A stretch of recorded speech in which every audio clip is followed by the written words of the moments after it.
বর্তমানে বাংলাদেশে খুবই আলোচিত একজন হুজুর শেখ আহমদুল্লাহ, তার একটা বক্তব্য শুনছিলাম কয়েকদিন আগে আমি ইউটিউবে।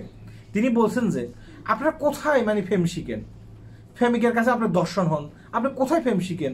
স্কুলে আপনার ক্লাসমেটের সাথে ফেম করেন, সেখানে আপনার দর্শনের শিকার হন। এসব জায়গায় ফেম শিখা যাবে না।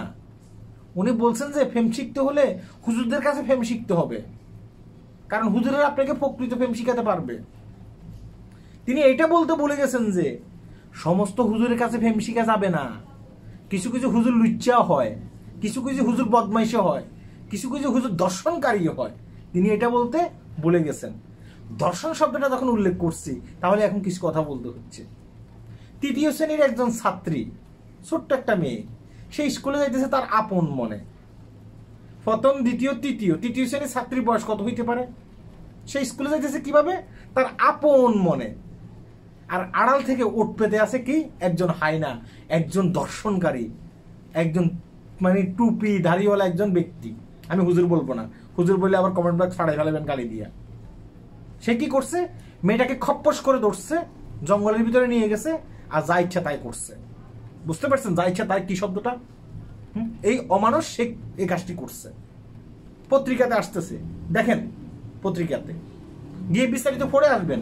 শুধুমাত্র একটা পত্রিকাতে আসতেছে বিষয়টা কিন্তু তা না, অনেক পত্রিকাতে আসতেছে। এবং কি এই যে ডিবিসি বাংলা বিভিন্ন চ্যানেলগুলো দেখাইতেছে কত ইনোসেন্ট। দেখেন, আহা কত ইনোসেন্ট একজন ব্যক্তি। যখন মেয়েটাকে নিয়ে পরীক্ষা নিরীক্ষা করছে হসপিটালে, তখন তার এই যে সে যে এটা শিকার হয়েছে, এই জিনিসটার শিকার হয়েছে, বুঝতে পেরেছেন? সেখানে কিন্তু প্রমাণ পাওয়া গেছে, এবং যে লোকটি করছে এই লোকটি সেটাও কিন্তু প্রমাণ করছে। হ্যাঁ, এখন আপনি আমাকে বলতে পারেন হুজুরের উপরে শুধু দোষ দিচ্ছেন কেন, আর কেউ করে না? হ্যাঁ, আর কেউ করে। বাংলাদেশে এখন প্রতিনিয়ত এটা হচ্ছে, বাংলাদেশে প্রতিনিয়ত এখন দর্শনের শিকার হচ্ছে মানুষ। 72 ঘন্টা 53টা দর্শনের শিকার হয়েছে, সেটাও পত্রিকাতে আসছে। কিন্তু তারা অনেক ক্ষেত্রে দেখা গেছে কি ওই দুনিয়া সম্বন্ধে কিছুই জানে না। যারা এই কাজগুলো করে, ইয়ং ছেলেফেলেরা ওই দুনিয়া সম্বন্ধে কিছুই জানে না। আমি বলতেছি না যে তারা ওই দুনিয়া সম্বন্ধে কিছুই জানে না এই কারণে তাদের দর্শন করা বৈধতা আছে, আমি সেটা বলতেছি না। হ্যাঁ, তারা ওই দুনিয়া সম্বন্ধে কিছুই জানে না। তুই মোল্লা, তুই কোরআন শরীফ পড়স, শুনছি তুই নাকি কমি মাদ্রাসার একজন ভালো আলেম, তুই সবকিছুই জানোস, তুই কেমনি এই কাজটি করলি? হ্যাঁ, এর বিচার কি হওয়া উচিত? বুঝতে পেরেছেন? কয়েকদিন আগে আমি এখানে একটা ভিডিও দিছিলাম, যেখানে আমি যে দেশে থাকি, হ্যাঁ, ছোট ছোট জামা কাপড় পরে মেয়েরা রাস্তা দিয়ে হাঁটতেছে। এই ভিডিওটি কেন দিলাম নিচে এসে অনেকে কমেন্ট করতেছে অসভ্য, তারা একটা অসভ্য জাতি, তারা এভাবে ছোট ছোট কাপড় পরে কাপড় চোপড় পরে চলাফেরা করতেছে। সভ্য জাতি হচ্ছে আমরা বাংলাদেশিরা। হ্যাঁ, যেখানে একজন মেয়ে বোরকা পরে রাস্তা দিয়ে হেঁটে যাচ্ছে, 4-5 জন ছেলে মেলে পিছন দিয়ে তাকে ইফটিজিং করতেছে, তাকে টিস করতেছে। হ্যাঁ, সেটা আমাদের জন্য সভ্য। যেখানে যে দেশে 72 ঘন্টার ভিতরে 30টা না 35টা দর্শনের শিকার হয়, সেই দেশটা হচ্ছে সভ্য জাতি। আমাদের দেশে হচ্ছে সভ্য। আর অথচ যে মেয়েটা ছোট ছোট জামা কাপড় পরে রাস্তা দিয়ে চলাফেরা করতেছে, তার কালচার এইটা, সে ছোটবেলা থেকে এটা পরে আসতেছে।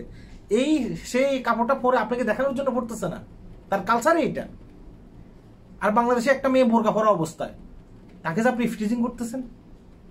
যে দেশগুলোতে ছোট ছোট জামা কাপড় পরে রাস্তা দিয়ে মেয়েরা চলাফেরা করতেছে, সেই দেশগুলোতে কিন্তু এভাবে দর্শন হচ্ছে না মানুষ। আইন খুবই কড়া। আর বাংলাদেশের মতো একটা ইসলাম প্রবণ দেশে প্রতিনিয়ত মানুষ দর্শনের শিকার হচ্ছে। কথা কি বুঝতে পেরেছেন? না, বুঝেন নাই? হ্যাঁ, মাথার ভিতরে ঢুকালে সবকিছুই বুঝতে পারবেন। তাহলে সভ্য জাতি কারা? আমি দেখতেছি যারা ছোট ছোট কাপড় পরা ফ্যান পরে চলাফেরা করে রাস্তা দিয়া, হ্যাঁ, ওটা হচ্ছে তাদের কালচার। হ্যাঁ, মালয়েশিয়ার দিকে একবার চিন্তা করেন। মালয়েশিয়াতে যারা চাইনা আছে তারা ছোট ছোট জামা কাপড় পরে চলাফেরা করতেছে। যারা এখানে তামিল আছে তারা ছোট ছোট জামা কাপড় পরে অনেক ক্ষেত্রে চলাফেরা করতেছে।